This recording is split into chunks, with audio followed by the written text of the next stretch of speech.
Daí galera, boa noite, tudo bem? Mais um podcast Pod Dudu e hoje tô com esse cara sensacional. O cara é instrutor de arco e flecha, faca, machado, ninja e sei lá o que. O cara, não dá pra mexer, o cara não dá pra discutir o cara hoje, senão eu vou apanhar. Xim, obrigado por ter aceitado o convite do podcast Pod Dudu, obrigado pelo seu carinho estar aqui com a gente. Eu que agradeço, acho super legal participar das suas atividades, seus programas aí.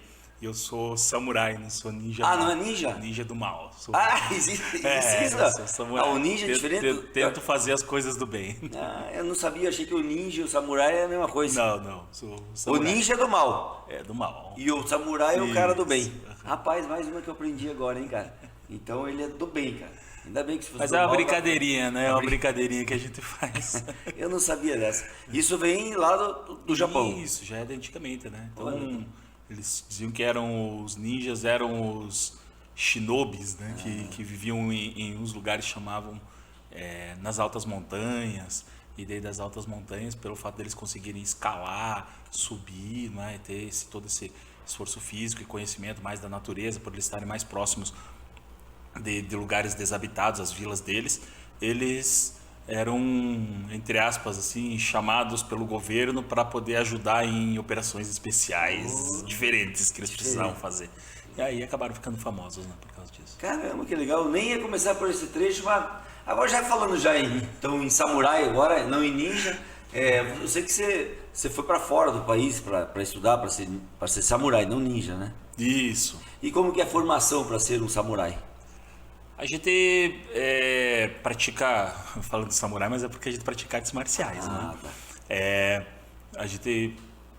No meu caso, eu comecei praticando artes marciais para eu poder lidar uma luta com as mãos, assim, né? E aí depois fui aprender a usar uma espada japonesa, né? E a partir disso, ao mesmo tempo eu gostava de praticar arco e flecha, e meu professor sabia dessa paixão que eu tinha por arco e flecha desde criança, e esse meu mestre de artes marciais, ele falava para mim que você escolhe um e aí quando você terminar o ciclo de um, você vai para outro, não é? E aí esse ciclo de um para eu ir para outro, no meu caso, foi quando eu fui fazer exames de faixa preta no Japão, não é? Então, No Japão, isso. E aí quando eu fiz exames de faixa preta no Japão, daí eu pratiquei com um arco também japonês, e aí eu, completando esse ciclo de espadas, aí eu fui para praticar com arco e flecha, né? Caramba, não, eu já vou falar sobre arco e flecha, que o arco e flecha você é o cara nacionalmente conhecido, mundialmente e por diante. Só que é o seguinte, para você ser um samurai, você fez artes marciais do que? Karatê? Pratiquei Kung Fu, pratiquei Taekwondo. Tem que ter várias lutas? Você não pode ser um samurai só com um karatê? Pode, claro.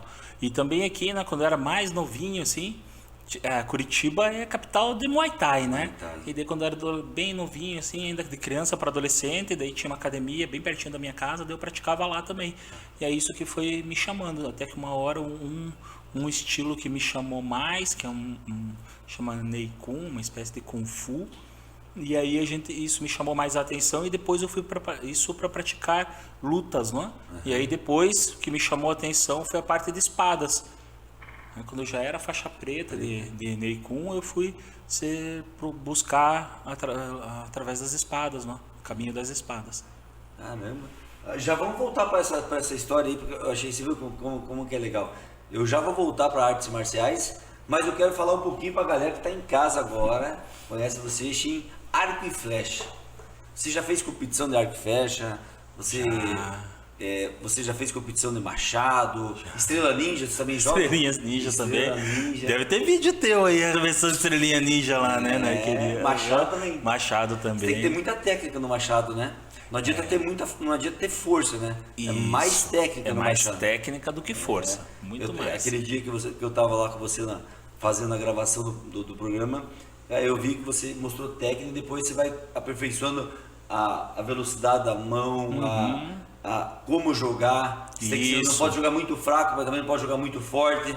tem que ser a medida ideal para você atingir Isso. o alvo. Tem várias, como a gente está falando, tem várias técnicas, né? Várias, como posso dizer assim, várias escolas, estilos de arremesso, não é?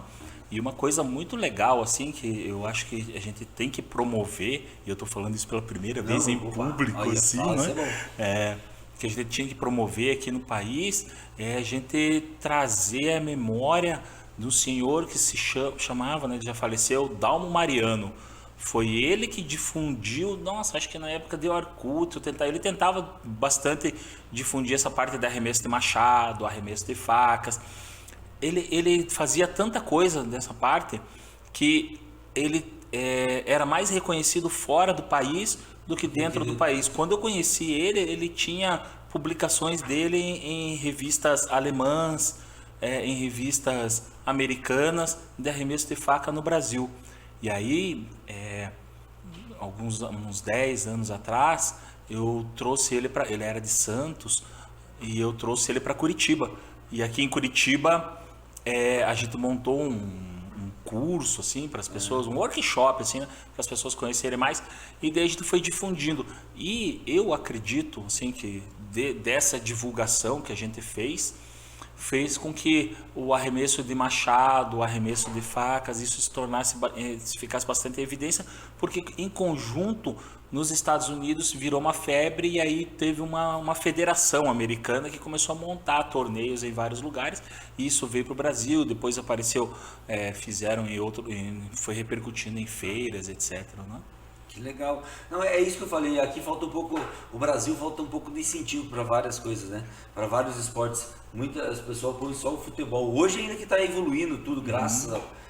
Tá legal, agora não é só o futebol, mas vem o futebol feminino maravilhoso, que tem que ter lá em cima basquete, vôlei, skate, surf, arco e flecha. Eu acho que são esportes, tênis, acho que são esportes que a pessoa tem que ter aí o incentivo do governo, o incentivo até da prefeitura de cada região, para se tornar um negócio, uma competição, né?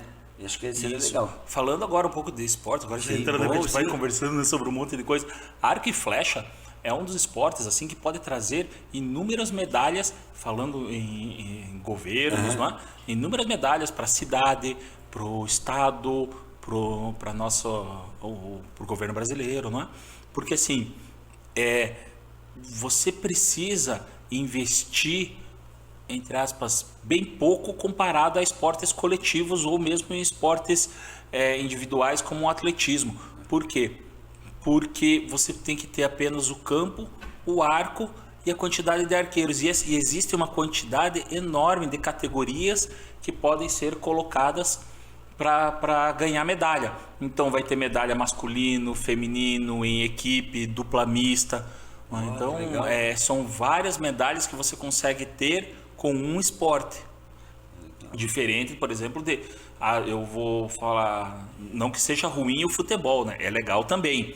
Tudo é legal a gente colocar, não é? Mas, por exemplo, o futebol você vai ter que ter 20 e poucos jogadores, né? Porque tem os reservas e tudo isso. E daí você conquista uma medalha para somar na conta das medalhas que vai receber. No arco e flecha você vai ter o masculino e feminino, não, mas vai ter o misto, por equipe, né? Então tem várias categorias que ele vai poder atirar: composto, recurvo, olímpico, né? Então tem... E o arco e flecha já é olímpico, né? Sim. Já é um esporte... Ele é um esporte olímpico, é um dos primeiros esportes olímpicos, não os primeiros, mas assim, mas ele, como curiosidade, é o primeiro esporte que incluiu mulher para atirar. Hoje, em 2023, a gente está falando isso, pode parecer um absurdo, não é? Mas em 1900 e bolinha, falar que mulher podia atirar, participar de um esporte, é absurdo. Né? É absurdo. Como que pode, né? Uhum. Não, isso aí mesmo. Então, cara, esse aqui é o legal. O bate-papo é o seguinte, ó. O arco e flecha, e é uma coisa que, fora tudo isso, você tá estressado, tá naquele dia a dia, cansado. Cara, eu fui aquele dia lá, me senti, peguei o arco e flecha lá e aquele tempo que eu tava com você ali, meditando, mirando, focando naquele esporte, esquecendo tudo o resto que tinha por trás. É isso que é pra pessoa nesse mundo louco do dia a dia, loucura, trânsito, buzinando, estresse, correndo atrás de dinheiro, um monte de coisa. Você tem um esporte que quando você chega naquele momento, você esquece tudo o resto, porque você tem que esquecer, você tem que estar focado na mira, no alvo e tem que refletir, pensar. A respiração é diferente, né? A respiração. E a arqueria traz isso, não é? Você vê assim, quando você entra lá, igual você está falando. Esse relato que você está passando para a gente aqui, acontece a todo instante quando a gente está lá na arqueria. A pessoa começa a praticar, daí depois a gente vai conhecendo mais ele, daí ele fica mais tempo atirando, ele fala assim, você sabia que quando eu comecei por causa disso, eu também tava, meu trabalho, acontece um monte de coisa que eu tenho que fazer no trabalho, aí chega aqui, ninguém está falando de trabalho, de dinheiro, de política, que a galera se mata também, é o time de futebol. Tá, todo mundo vem aqui simplesmente para atirar e daí a gente sai mais leve, né? Então você vê que o arco e flecha você consegue fazer muita coisa com ele, ele é tão inclusivo que nessa parte psicológica, né, que te relaxa, na parte que a gente pode mostrar para as crianças, a gente pode apresentar o arco e flecha de várias formas, né? Então é super inclusivo, né? Eu digo que o arco e flecha talvez seja um dos esportes mais inclusivos do mundo, porque pode, não só inclusivo como eclético, pode deficiente visual atirar. Você pensa, nossa, um cego pode atirar? Sim, pode atirar com arco e flecha, e atira bem. Pode deficiente físico não tem braço? Atira também. Então a gente vê isso legal, acontecer.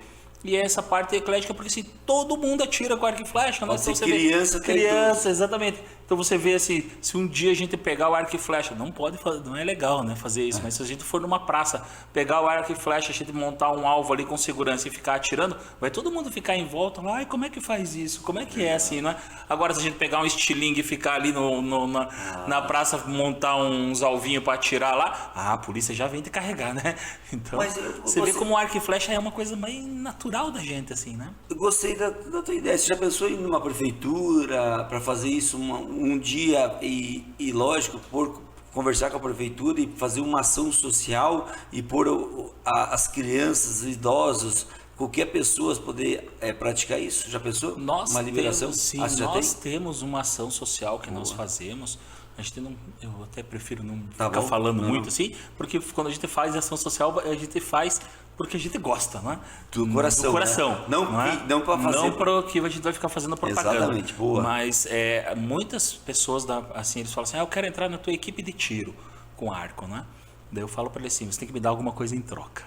Daí ele fala assim, daí ele já pensa, eu vou ter que pagar, vou ter que fazer alguma coisa assim, né? Vou ter que dar um dinheiro, vou ter que agradar o Xin, né? Ele só, eu penso assim, sim, eu digo que vai ter que me agradar. Sabe como que me agrada?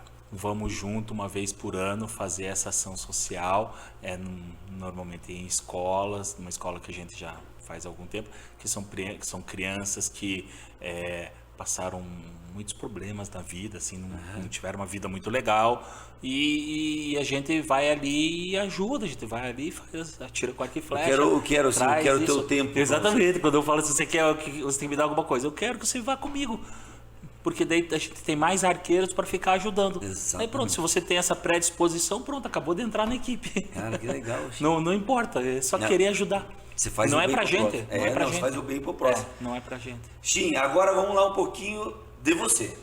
Quero saber um pouquinho do Xin.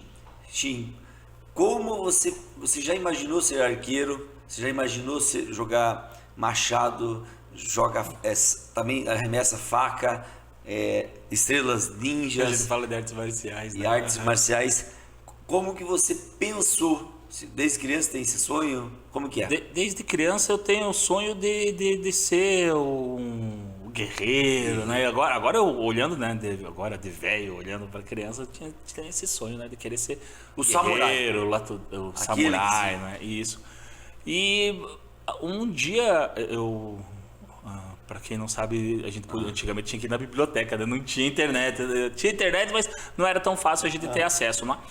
E aí eu ia na biblioteca pública ali aqui de Curitiba, na biblioteca pública do Paraná, no centro, e isso ali no centro, e ficava lendo gibi, até que um dia eu descobri um livro que falava sobre samurais, não é?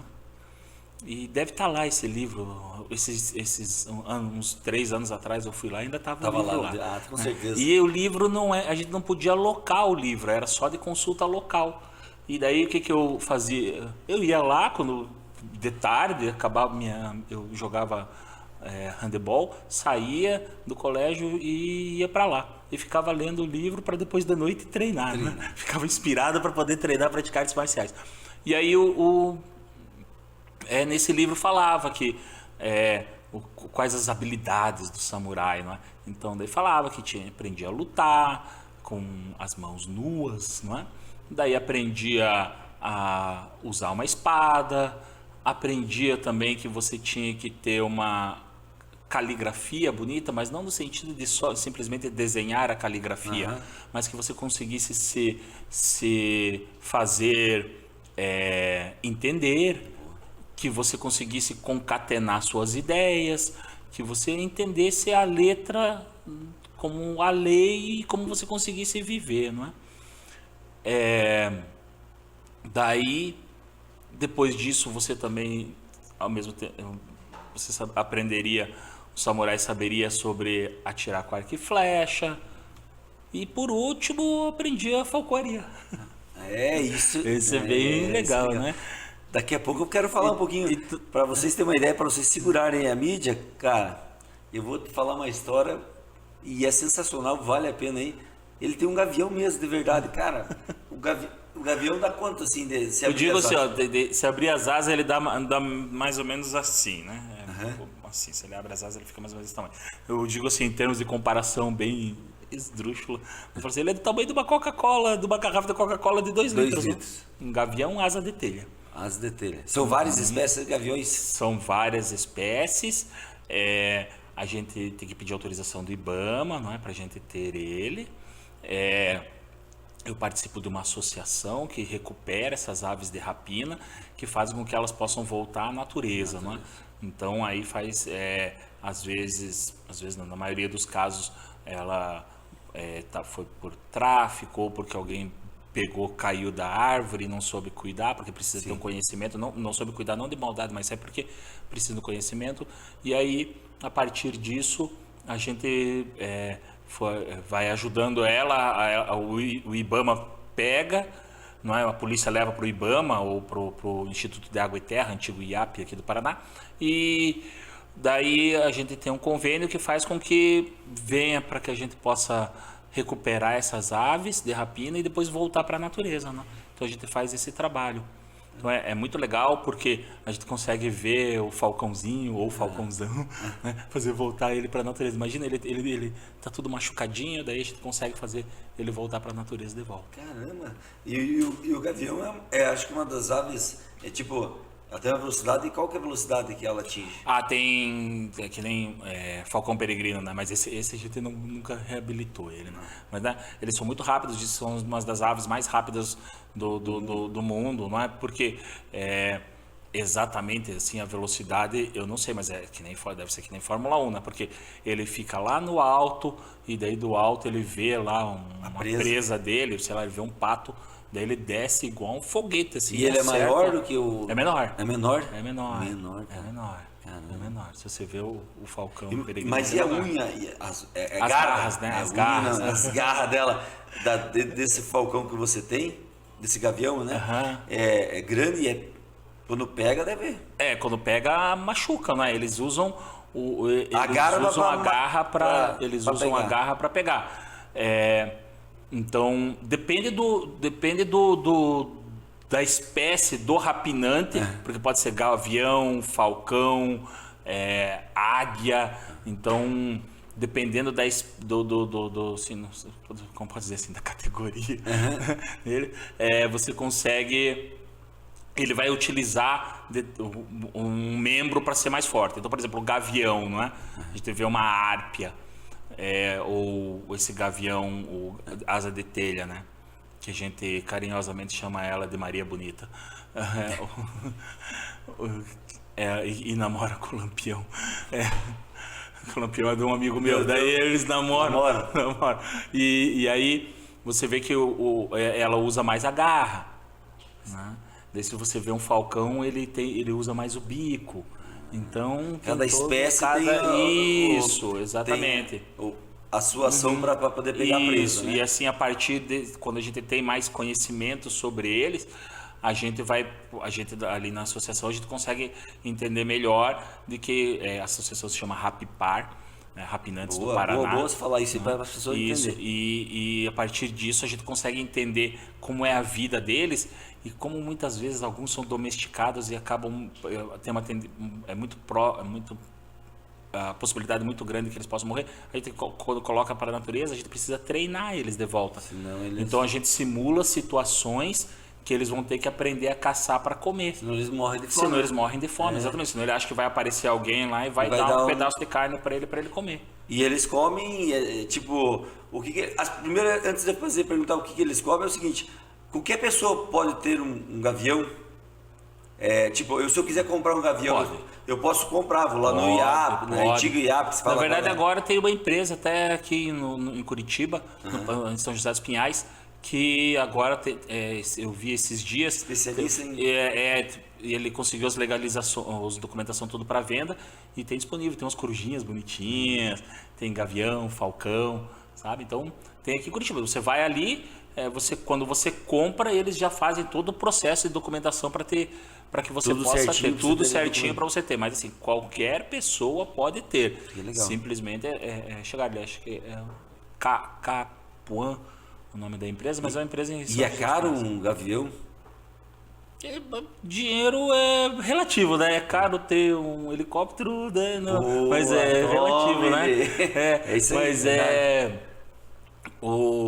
deve girar em torno de uns 3 a 6 mil reais, depende do que você quer, não é? E o gavião gira em torno disso. Daí você tem que lembrar também que você vai ter que, não é só o bicho, você tem que ter treinamento para isso. Então, por exemplo, para eu ter um gavião, eu treinei durante 5 anos. 5 anos? 5 anos, quase todos os dias eu tinha aula, pelo menos 4 vezes por semana. Então a pessoa te vende, mas você tem que ter um treinamento, senão não adianta você ter um bichinho, né? Dependendo do tipo, dependendo da ave de rapina que você vai querer ter, é bom você ter um treinamento, não é? Eu já sou exagerado. Do bicho? Ele fica solto, às vezes fica solto, às vezes fica preso. Não, mas tipo, você quer... Você passeia com ele no parque? Passeio. No parque? No parque. Aqui pertinho. E daí você pertinho não, é mais em São José dos Pinhais. Então, eu sei que tem uma luva. Parque também. Que pode pet, daí a gente leva, né? Então o que eu faço? Eu solto ele sobe na árvore, daí dizer que eu vou correr é mentira, mas eu vou caminhar no parque. E aí quando eu caminho no parque, ele vem andando atrás de mim, andando não, né? Ele vem voando atrás de mim. A mesma coisa que acontece com o cachorrinho, que você deixa solto, acontece com o gavião. Ele fica olhando, você vai estar indo longe, ele vai para outra árvore, outra árvore, e aí sim, você chama ele vem na luva. E o gavião, a coisa, se ele tiver com muita fome, ele ataca o cachorro, não? Não ataca, né? Cachorro não. Ele, assim, ó, mais rato quando é um pet, quando ele vai acabar virando um pet, se ele vai ficar vindo para trás da gente, assim, é óbvio que ele é um pet treinado, né? Porque se ele não voltar, ele tem todo o treinamento para ele poder sobreviver, não é? Então a gente treina bastante isso com eles. Mas se a gente leva ele pro parque, quem assim, pratica técnicas de falcoaria e leva ele para um parque, ele já tem o conhecimento e sabe que não vai ficar, o gavião não vai ficar perdido por aí. Ele não vai, com certeza, não vai atacar ninguém, não ataca criança. As pessoas têm que entender um pouquinho das muito pelo contrário. Tudo que é maior que ele vai fugir. Tem medo também? Ele tem medo, né? Ele tem medo. E ele tem a segurança de que você é o amigo dele, né? Ele tem a segurança que você é o amigo dele. Então você vai passear, ele vai estar indo. Daí você chama ele na luva, ele vem, chega na luva. Aí você brinca com ele na luva. E tem um apito, um assobio? Existe, é legal isso. Existe um apito, daí você usa o apito que ele vai ter que conhecer também na verdade, uma das formas dele ter que conhecer é o apito, né? Mas tem ele também específico para Maria Bonita? Isso, aí eu uso um específico para Maria Bonita, mas assim, não é um assim, você não compra na internet, você entra na internet, quero comprar um apito para gavião. Você pode usar qualquer apito, quer usar um apito que é aquele que usa no jogo de futebol, usa. Isso, daí ele é acostumado a ouvir esse som, ele vem. Pensa o seguinte, se você vai brincar com ele, de ficar passeando no parque, É igual o cachorro. Como é que o cachorro vai te ouvir de longe? Pensa assim, é um gavião, ele tá 200, 100 metros de você, uns 100 metros de você. Como é que você vai chamar ele? Pra você chamar a atenção dele? Você vai gritar, ô, Maria Bonita! Não vai dar. Você dá um apito, aí ela já vai ficar, nossa, acho que ele tá me chamando. Tá me chamando. Tá me chamando. Os bichos são inteligentes, né? E outra, ele também consegue te ver, igual o cachorro, ele sabe o jeito que você anda. Quando você chega em casa, você vai abrir a porta. Ele já sabe como você coloca a chave na porta ali, né? Você tá chegando no apartamento ali, ele já sabe como... Muito né? legal o que você falou, cara. O rapino, ele é igual um cachorro, igual um bicho de estimação. Você é treinado e igual você... Ah, mas eu tenho o cachorro que só vai na coleira, Isso. porque não é treinado. E tem aquele cachorro que o cara deixa à vontade e quando ele só olha pro cachorro ou mais ou menos dá um sinal que é positivo, ele vem correndo, porque ele é treinado para isso. Ele é treinado para isso, Legal, exatamente. E ao mesmo tempo, essas aves de rapina, elas são treinadas para que consigam viver sozinha. Porque se então, acontecer alguma coisa... Se acontecer alguma coisa, ela consegue viver sozinha. E todos os dias ela tem a opção de não voltar.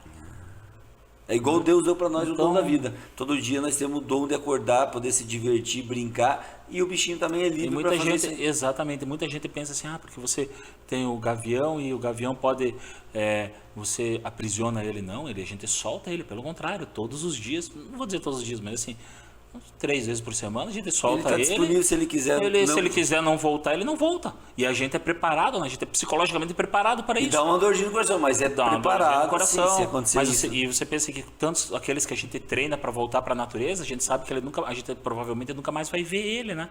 Porque a gente vai soltar ele de novo na natureza. A gente vai ter que ir com o carro lá longe. E você já, né? igual E poder mesmo você fazer isso. treinado psicologicamente, você você já teve assim um que se fala... A gente é ser humano, né? Ser Então humano, a gente né? acaba gostando, né? queria Tem voltar. gente, quando chega pra gente dia. fazer.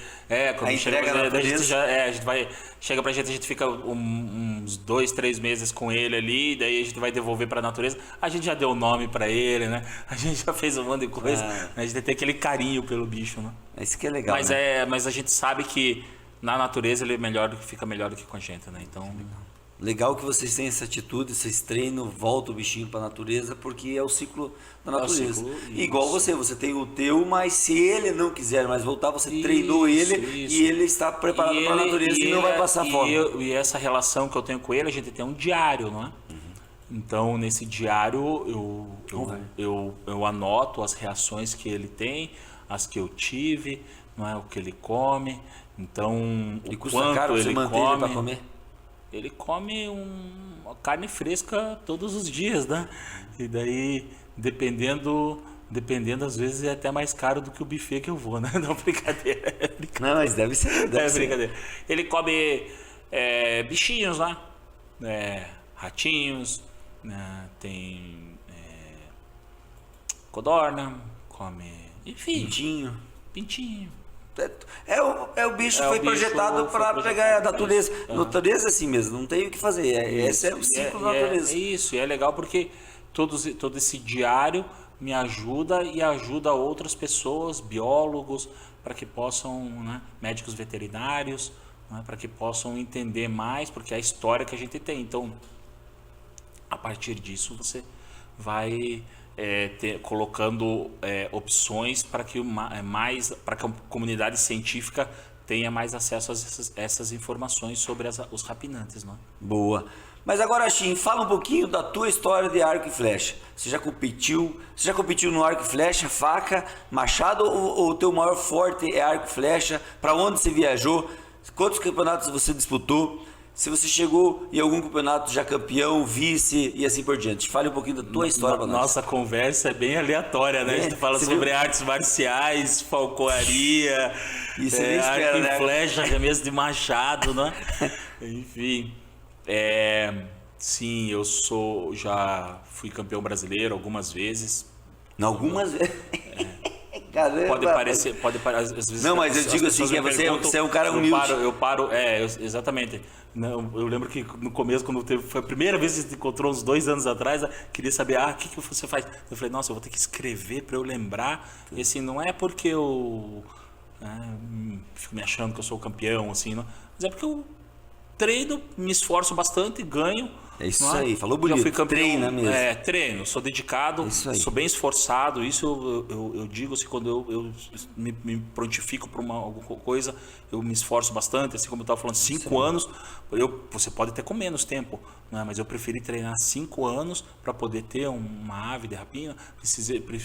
Fui até o Japão para poder dizer assim, eu sei empunhar uma espada japonesa, de verdade, aprendi com uma origem, né, que vem desde lá dos samurais, né? E o arco e flecha também.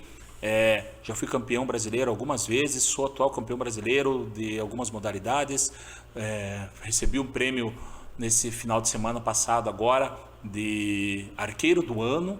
Uma coisa Caramba, super você viu que eu legal. tô fazendo entrevista, rapaz? E esse negócio do arqueiro do ano não é porque me elegeram assim, vota no Instagram, no Shein, faça isso. Não é voto não, é por ponto mesmo, ponto a ponto marcado.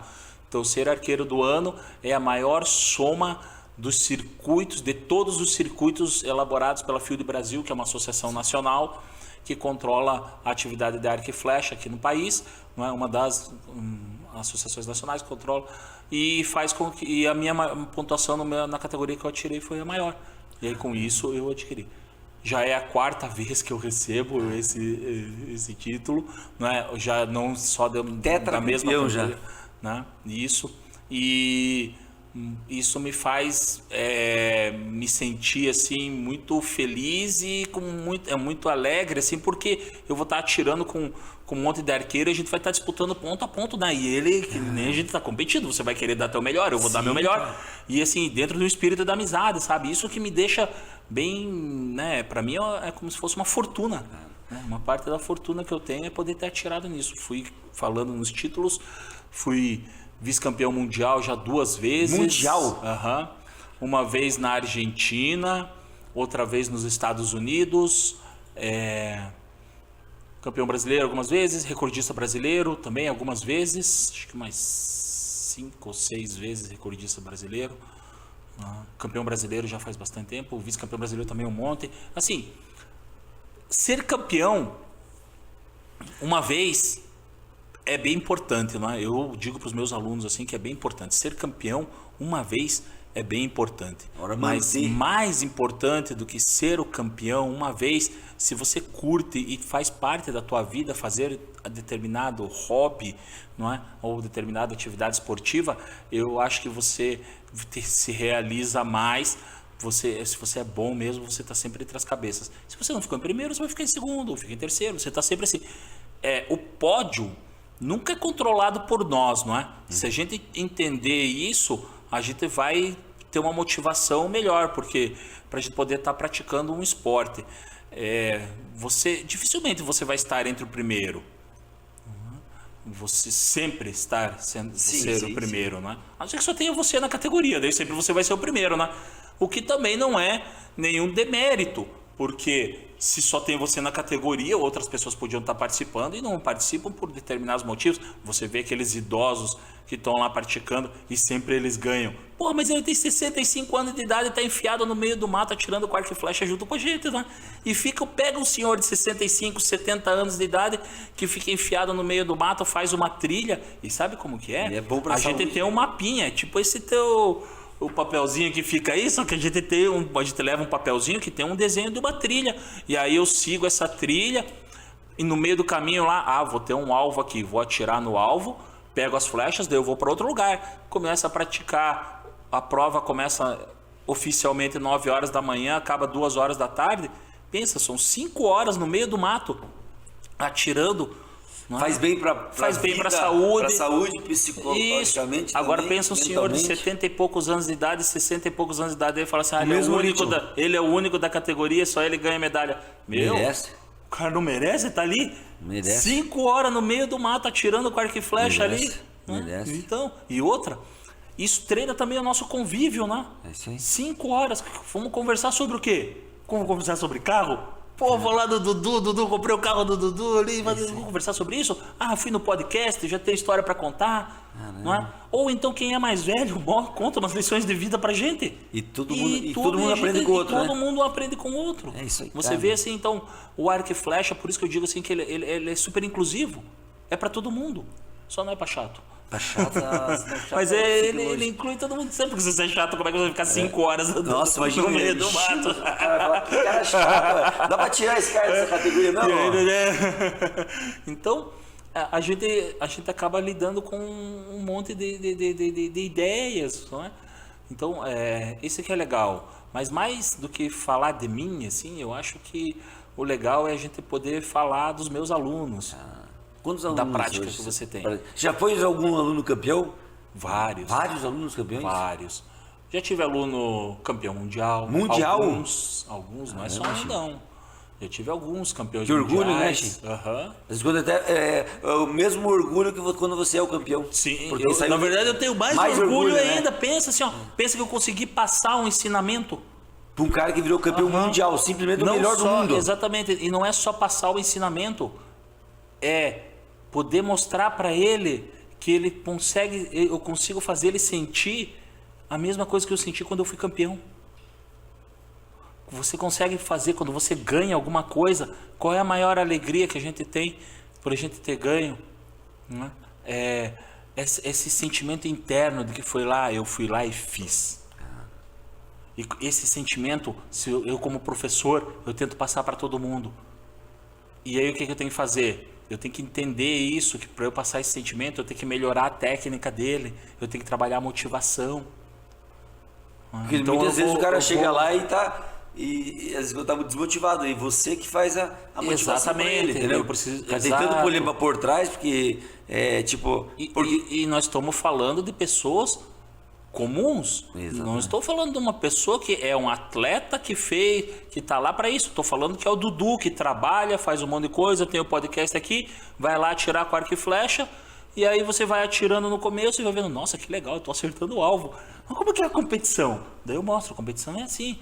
E aí, você quer participar? Vamos lá, então, você quer participar? Então, ao mesmo tempo que você vai participar, eu como instrutor, eu tenho que te entender melhor para te colocar, porque assim, a gente diz que é uma família de arqueiros, não é? Então, a gente atira em família.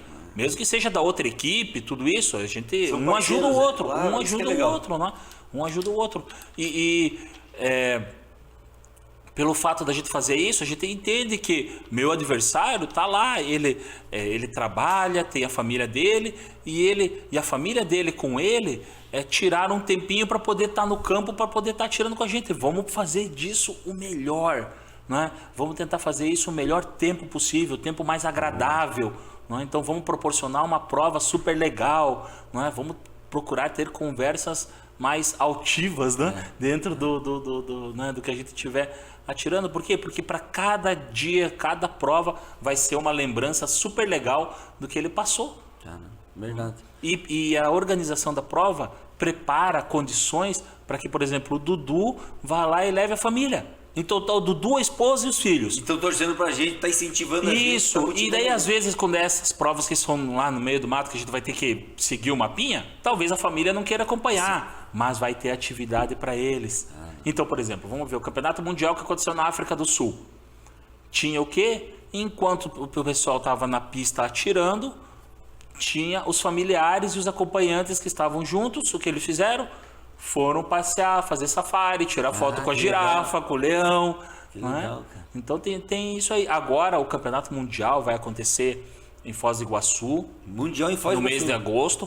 Porque a cada 2 anos acontece num continente. E desse agora para o ano que vem, 2024, vai acontecer em Foz do Iguaçu. É uma oportunidade única, porque a próxima talvez só daqui a 10 anos. Né? Lá deve ter, o pessoal da organização está preparando os tours para os familiares, não é? Além Cataratas, fazer conhecer Foz do Iguaçu, Itaipu, então daí vai, assim isso, exatamente.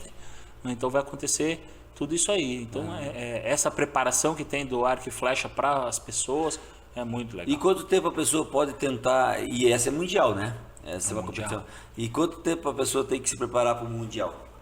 Os campeonatos mundiais, você Vamos supor, nós estamos em dezembro.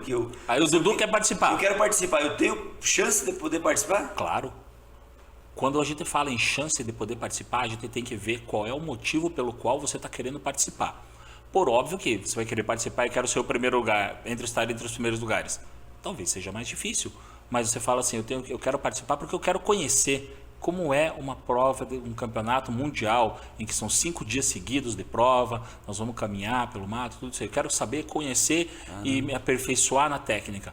Por óbvio que você vai ter o melhor. Então a gente tem que saber por que motivo, né? Então eu como instrutor, e eu acho que você tem que cada pessoa tem que ter o objetivo pelo qual está fazendo. Se você não tem um objetivo pelo qual você vai estar praticando ou querendo ir num torneio, você não vai se realizar, você não vai se satisfazer. Verdade. Né? Então você fala assim, se você chegar para mim e falar assim, Shin, é agosto, estamos em dezembro, dá para eu chegar lá sendo campeão? É difícil, talvez, mas eu falo assim, eu quero conhecer, eu vou ver gente do mundo inteiro atirando, né? Eu vou aperfeiçoar minha técnica. Dele ser o primeiro. Isso. E aí nós vamos desenvolver mais técnicas para isso, vamos colocar um programa de treinamento e e dentro desse programa de treinamento a gente tem que entender que, como eu falei, você tem família, tem tua empresa, tem teu trabalho, então vamos aliar tudo isso para ver se vamos fazer dar certo, porque eu não quero que prejudique seu trabalho, eu não quero que prejudique seu relacionamento com sua família, não é? Então, porque você deve ter teu tempo junto com eles, eu não quero estragar teu relacionamento com os teus amigos, não é? Porque eu quero que teus amigos, uma coisa saudável, exatamente, eu quero que teus amigos olhem para lá, para você e falem assim, porra, o Dudu ali tá ganhando tudo, e é o Dudu legal que tá com a gente aqui, que tem o poker da semana, e ele não tá deixando de vir no poker da semana, e o cara tá ganhando tudo ali, então vamos conciliar tudo isso para que a gente consiga atirar. Né? Isso que é legal, você tem que entender a pessoa, entender o projeto dele. É igual eu falo assim, o cara para ser um campeão, o cara tem que ser muito dedicado. Aí se pessoa que ser dedicado tem que ser um pouquinho mais dedicado. E quando você achar que você é dedicado, você tem que ser mais um pouco dedicado para ser campeão. E lógico, igual você falou, o que não pode acontecer é chegar o Dudu, meu projeto é ser campeão já mundial, nunca pratiquei arco e flecha, vou correr atrás de tudo isso, vou treinar o que o Shin falar todos os dias, durante 7 horas, mas aí quando você está treinando durante 7 horas, não é o objetivo teu, você tem um emprego, que nós não vivemos no arcadia, não vivemos no arco e flecha, temos emprego, temos uma família, tem muita coisa por trás, e aí você começa a desfocar 100% do negócio. Então, você tem que ir devagar, conhecer, igual falou, eu quero ser campeão, todo mundo quando começa um esporte, ele quer ser o campeão, mas você ter a sequência de ser campeão. Qual que é a primeira sequência para você ser campeão? É você não deixar a sua família 100% e conviver com elas, com os seus amigos, para ser um campeão, correto? Sim, exatamente. Entendeu? Porque se a família estiver do lado, a motivação, os seus amigos do seu lado, você treinando o suficiente, você já é um campeão. Entendeu? É igual um monte de gente fala para mim, né? Uma historinha assim, né? Você vê lá um cara que é pianista, toca bem pra caramba, daí um molequinho falou assim, nossa, eu daria uma parte da minha vida para ser assim, ou eu daria toda a minha vida para ser assim. Daí o pianista olha para ele e fala, sim, eu dei. É isso aí que eu tô falando. Então você pode ser, na verdade, quando a gente quer ser arqueiro, não é? ou praticar artes marciais, ser falcoeiro, né? Eu falo para todo mundo, faça, muita gente me pergunta, né? Daí eu falo assim, faz de um jeito que você consiga conciliar a tua vida. Boa. Se você não conciliar a tua vida, você não vai conseguir. Né? Você vai, óbvio, você vai dar um pouco mais de atenção para aquilo que você gosta. Tem que dar, né? Igual, você vai ser um atleta diferenciado. Você vai ter que conciliar com tudo. Poxa, a gente tem família, a gente tem trabalho, a gente tem amigo, a gente tem animal de estimação. Você pode viver o arco e flecha a vida inteira, mas você não pode deixar de fazer as outras coisas por trás. Sim. O competidor campeão, é igual você falou, eu dei minha vida por isso, mas nem por acaso você não deixou de ir ficar convivendo com seus amigos, sua família, você não precisa, você vai lá, faz como que é? Falcaria. Falcaria, você vai lá e faz, isso. Você foi um samurai. E chama teus amigos para vir junto, né? Qual que é o problema? Ah, que legal. Igual você falou, que você traz a tua família querendo viajar com você, porque enquanto você está lá praticando, a tua família está torcendo para você e ela está passeando, está conhecendo lugares imagina, pessoas você vai lá, leva a tua família, enquanto você está atirando, por óbvio que elas não vão querer ficar olhando as 5 horas de prova ali, né? Vai ficar assistindo 5 horas de partida de xadrez, essas coisas assim, né? De arco e flecha. Faz o quê? Enquanto você está fazendo tua curtição, eles estão lá conhecendo, talvez, vamos dizer, Foz do Iguaçu, Catarata de Iguaçu, Refúgio Biológico, Parque das Aves. Tanta coisa. Tanta coisa que tem para conhecer lá em Foz do Iguaçu. Então, você vai se divertir com a tua família. Isso é legal. Né? Rapaz, que história, hein? O cara já ergueu as 3 vezes o braço ali. Nem sei quanto tempo. Quanto tempo passou, meu brother? 44. Você é o Saulo que já tava tirando todos os cabelos. Não, vamos aí. E agora é o seguinte, Shin, já que eu tá determinado e estamos quase acabando o programa aí, queria que você falasse para as pessoas que querem fazer um curso, fala um pouquinho do teu site, da tua empresa, como que eles podem praticar, como que eles podem ter você como professor. Fala nessa câmera ali, ó, pega aquela principal ali e fala, é tu agora. Eu sou instrutor da Arco e Flecha, da Arqueria Curitiba. A Arqueria Curitiba está no Rebouças, perto do Teatro Paiol, certo? Lá você vai aprender a atirar com arco e flecha em todos os estilos. Não importa, você, eu quero tal estilo, você vai aprender a atirar. Também lá a gente tem uma seção para arremessar machado, facas, shurikens, as estrelinhas ninja, né? A gente tem ali também para você poder estar praticando. Se você quiser praticar artes marciais, eu vou indicar os meninos, né, os meus alunos que dão aula de artes marciais, porque eu acabo que eu dou aula para os meus alunos, para os faixas pretas, né, e de vez em quando eu dou aula para iniciante, mas a maioria das vezes são os meninos que dão aula. Né? E a parte de falcoaria, vocês procurem a Rapipar ou procurem a Peregrinos, que é a empresa bem parceira nossa que ajuda a gente nos eventos. Na verdade, a gente acaba compartilhando os eventos juntos, tudo isso, então é muito legal. Tá? Então, estou à disposição. Mais fácil de vocês conhecerem é pelo canal da Arqueria Curitiba, né? No Instagram é Arqueria Curitiba. Se quiserem mandar um e-mail, arcoeflechacuritiba@gmail.com, vocês já conseguem contato comigo, já pede para entrar em contato, a gente já manda ver. Shin, o negócio é o seguinte, nós vamos terminar esse programa aqui, mas eu quero te convidar para o próximo programa aí, vou ver com o Saulo Certinho, porque você tem muita história para contar. Eu sei que você foi para São Paulo, você estava do lado do ator principal. Cara, é muito verdade, legal, a gente começou Machado, a gente foi convidado, eu não podia falar antes do evento, não é? Mas depois do evento a gente acabou tirando foto, tudo isso aí, né? Antes era meio que segredo, até porque por conta do evento. Na CCXP do ano passado, não desse ano, né? Ano 2022. Eu arremessei machado junto com o Bjorn da série do Vikings. O cara é grande, né? Mesmo? Grande, gigante.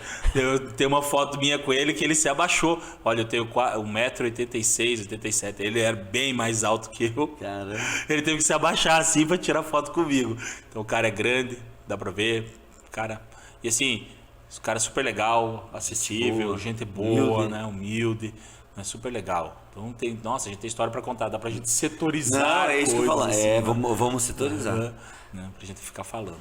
Shin, eu só tenho que agradecer você pelo ter aceito o convite aqui, contando um pouquinho da sua história, passada para a pessoa que está em casa, a pessoa que quer praticar arco e flecha, quer tirar aquele estresse, vai praticar, se não quer fazer competição, não tem problema nenhum, vai praticar, vale a pena, joga aquele machado, você tem técnica para jogar, joga as estrelinhas ninja.